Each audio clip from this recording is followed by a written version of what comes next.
Hello everyone, and thank you for deciding to join me today. This is the last video of our first section of At the Crime Scene, and next week we will be moving on to the victim. Okay, so this week we will be looking at the trial of OJ Simpson. I hope you all enjoy it. Okay, so let's get moving. Okay then, so what sort of things are we going to be looking at today? Okay, well as always there's going to be a little bit of an introduction. And then we'll look at the police at the scene and all the mass media circus surrounding the trial. Okay then, so when Nicole Brown Simpson was found dead at her Los Angeles home, suspicion automatically fell on former husband OJ Simpson. But at his highly publicised trial, the faded sports celebrity was not the only one accused. Police procedures and evidence handling were also in the dock. It was Nicole's dog who raised the alarm on the night of the 12th of June 1994. Neighbours had heard howling from about 10:15 p.m. onwards and eventually found the white Akita covered in blood. It led them to the gate of 875 South Bundy Drive, in the desirable LA suburb of Brentwood. Through the mesh they saw a row of bloody footprints. Beyond, highlighted by the porch lamp, Nicole's body lay slumped in a spreading pool of blood. An LAPD squad car arrived just after midnight, and patrolmen opened the gate to take a closer look. Nicole had been ferociously attacked, almost being decapitated. Nearby, her friend Ronald Goldman was also found dead in a frenzied stabbing. Scattered around were items including a hat and a blood-stained left-hand glove. Inside the house, they found Nicole's sons, aged 6 and 9, fast asleep. The uniformed officers telephoned their report and triggered wake-up calls to homicide detectives. Gathering at the scene, they then drove to Simpson's palatal home 5 minutes away in Rockingham Avenue. House lights were on, but nobody answered the door. Calling at a bungalow in the grounds woke Simpson's daughter, who let detectives into the house. A guest, Katu Kalin, had been sleeping in another bungalow. He told detectives that Simpson had taken a night flight to Chicago. Kalin had helped to load luggage into an airport limo just before 11 p.m. While ringing the entry phone, detectives noticed blood on Simpson's Ford Bronco parked outside. They then saw a trail of drips leading from the car to the mansion's front door. Detective Mark Furman also found another blood-stained glove that matched the one found near Nicole's body. Dawn broke as police called Simpson at his Chicago hotel. He sounded distraught, but strangely incurious about his ex-wife's death. He agreed to catch the next flight back, and by lunchtime detectives were interviewing him. As he talked, they noticed a bandage on his hand. He'd cut it some time before, he told them, and a broken glass in his Chicago hotel room had reopened the wound.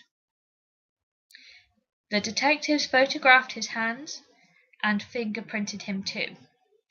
The nurse then took his blood for DNA tests, squirted the sample into a vial containing preservative, EDTA, and handed it to the detectives. Simpson was then free to go.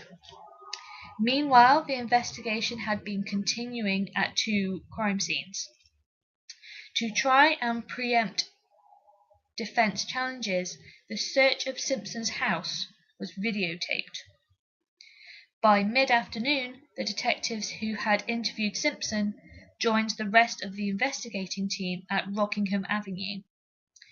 By 5:20 p.m., they handed over the vial of blood to be logged and packed away with the other crime scene evidence.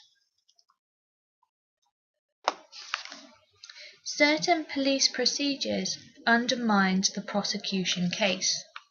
Uniformed officers had used Nicole's telephone to report the homicide, possibly destroying fingerprint evidence.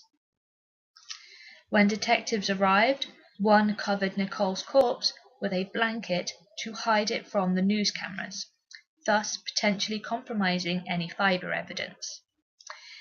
The picture in this slide shows an investigator pointing to a blood-stained leather glove, which shows that he wasn't taking basic forensic precautions by wearing sterile overalls and gloves. The police video captured even more blunders, showing a junior investigator dropping blood swabs and wiping tweezers with soiled hands. Detectives also missed bloodstains on Nicole's gate, which was noticed by uniformed officers. The gate wasn't swabbed until nearly 3 weeks later.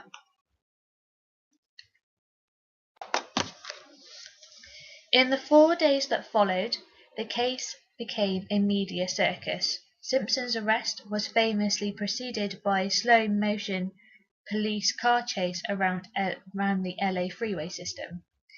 It was clear that the trial was going to attract immense news interest. When it began 7 months later, the state seemed to have a compelling case against Simpson. He had no alibi, and hair and fiber evidence linked him to the hat found at the murder scene. DNA analysis showed the blood on a sock found in Simpson's bedroom was Nicole's, and that the car and the right-hand glove were stained with blood from Simpson and both victims. As the deputy district attorney put it, that trail of blood from Bundy through to his own Ford Bronco and into his house at Rockingham is devastating proof of his guilt. However, Simpson had hired a crack legal team. From the start, they painted a picture of a white racist detective trying to frame an innocent, if bullying, black defendant. Detective Mark Furman's evidence was fatally compromised when the jury heard a tape recording in which he used the word nigger 41 times. In addition, the defense alleged that the detectives had both the means and the opportunity to frame Simpson. About a quarter teaspoon of his blood sample had vanished before being logged as evidence. The defense suggested that detectives had ample time to smear it around the crime scene. Worse, some of the crime scene samples contained traces of EDTA. The glove could have been planted, and it didn't even fit Simpson. Finally, there was the video of the search. Far from preempting defense objections, it showed certain police procedures that reinforced them. However, the prosecution could explain many apparent shortcomings in their case. For example, small traces of EDTA. This is naturally occurring in blood. But the jury, exhausted by a 9-month trial in the news spotlight and baffled by much of the expert testimony, were not convinced by this, and they took only 6 hours to clear Simpson of the murder of Nicole Brown Simpson.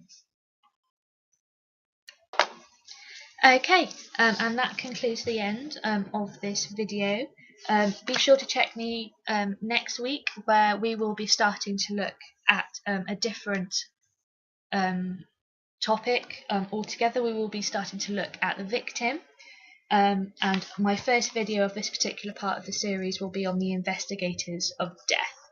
Be sure to check me next week. Have a good week. Bye!